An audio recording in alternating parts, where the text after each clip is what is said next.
Hello of you all, hope to be fine. I am Dr. Fathi Nasra, a professor of neurology at Al-Azhar University, Cairo, Egypt. I will talk today about the clinical profile, laboratory and radiological findings of Egyptian children with multiple sclerosis. As we know, multiple sclerosis is a chronic autoimmune illness of the CNS, characterized by demyelination, axonal degeneration, and scar formation, more common in young adults between age of 20 and 40 years.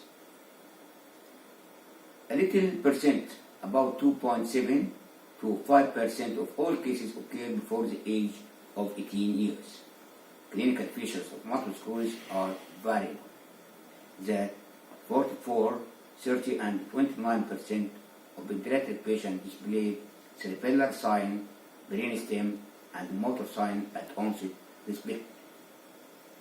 In a Brazilian study, among the initial presentations, there was a predominance of motor impairment, 38%, and brainstem versus cerebellum, 22.5%.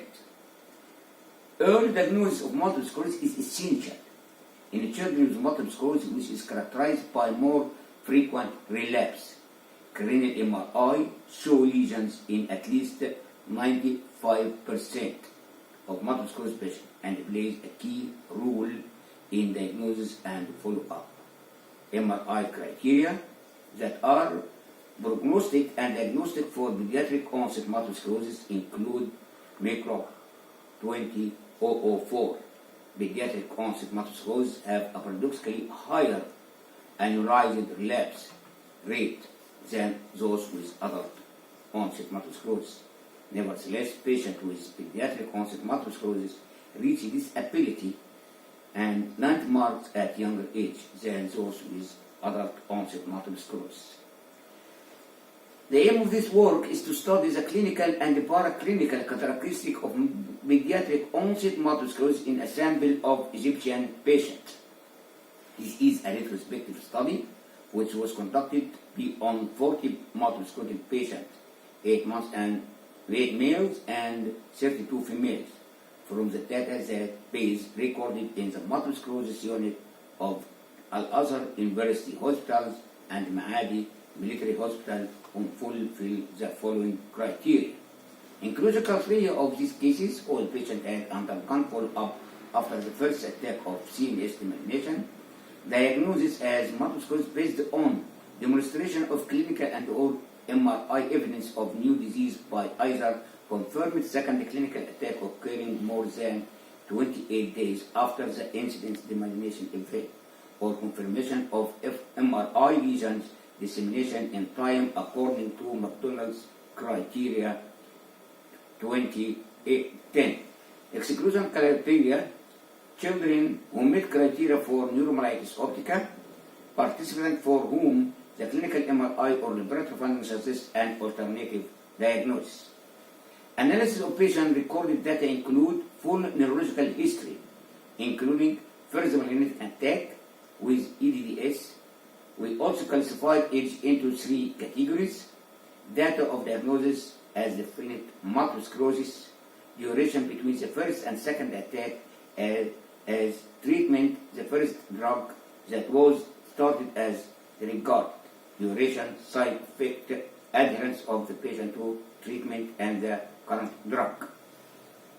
MRI brain and spinal cord with gadolinium during the first attack, CSF analysis, neurophysiological studies, other lab. Final evaluation at time of collecting the data through evaluation of current clinical status. Recent MRI brain with gadolinium contrast on 3 tester machine of assessment of current lesion.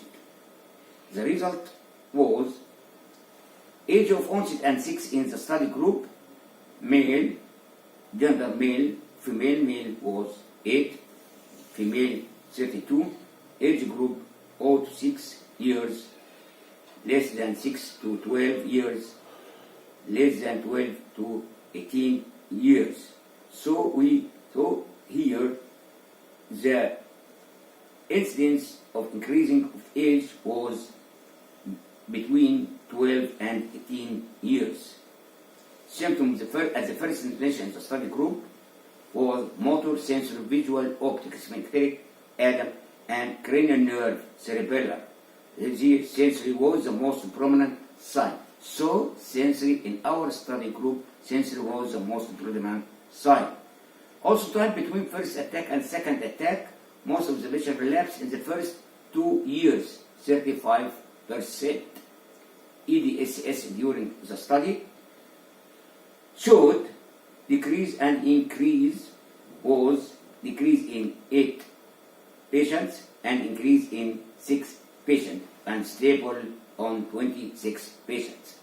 Number of lesions in MRI brain during the study, last MRI number decreased, lesion was in 2 and increased in 24. Last MRI number of lesion compared to the first MRI, stable number of lesion was in 14 patients. Distribution of lesion in MRI brain during the study. Supratentorial. In the first MRI brain, supratentorial lesion was more than the infratentorial lesion, but the infratentorial in the second MRI was more prominent. So the follow-up MRI may reveal infratentorial lesions more than supratentorial lesions. CSF or clonal band and IG index show half of patients have positive clonal band.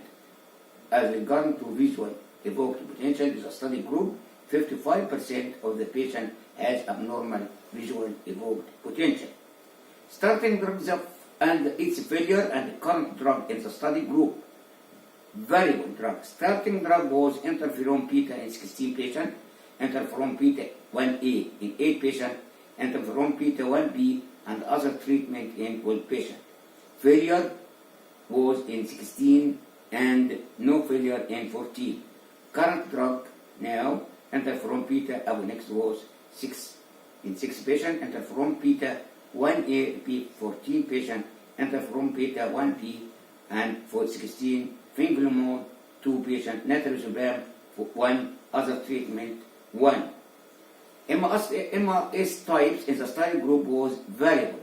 RRMS 38 patients, and BRMS 1, BBMS 1 total. So RRMS is the main cause of the pediatric multiple sclerosis. Relation between age of onset and the type of the first symptom. We classified the symptom according to cranial nerve, motor, sensory, sphincter, visual, cerebellum, optic, adult. This table shows the sensory was among the prominent symptoms. As regarding relation between age of onset and the time between first and second attack, time between first and second attack, less than 6 months, 0 to 6 years was 0, 6 to 12, 2, less than 12 to 18 was 10. So from this table, we showed that the more prominent was between 12 and 18 years. Relation between age of onset and the gadolinium enhancement. Gadolinium enhancement was positive in 20 patients between 6 and 12. On the other hand, was 2 between 0 and 6 and 2 between 12 and 18. But the gadolinium enhancement in the last MRI was 30 in between 6 and 12. Relation between type of first clinical presentation and the number of attack before and after treatment. Number of attack before starting treatment was prominent as monofocal and versus multifocal. Number of attack after treatment was multifocal versus then monofocal. And this relation between time between first and second attack and number of attack before and after starting treatment. We calculated the attack before and after treatment, and this table shows before treatment was range between 1 and 3rd, and between after treatment range between 0 to 7. And relation between first attack and second and EDSS, the time before attack, the EDSS was prominent between 4 to 6 years. And relation between the first MRI number of lesion and the number of attack before and after starting, number of attack before starting treatment and the number of attack after treatment, with mean was 2.29 versus 2.77 in of lesion after the 9. Relation between the first MRI number of lesion and ESS before and after treatment was improvement after treatment.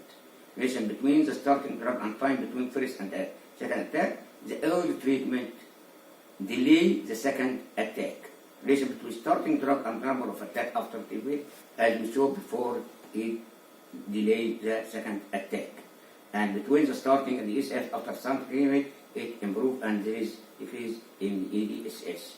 Relation between the starting drug and the last MRI number and distribution of lesion. Conclusion. From this, we can conclude that pediatric onset multiple sclerosis as its clinical characteristic was most predominant of RRMS course. Early polyfocal presentation. In the first MRI, brain supratentorial lesion was more than the infratentorial lesion, but the infratentorial lesion in the second MRI was more prominent.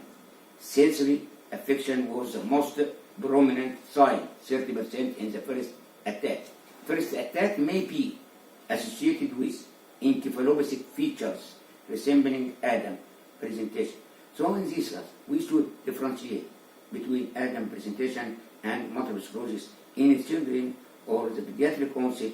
This may mimic like Adam, and may Adam transform it or change it to multiple sclerosis in the during the course.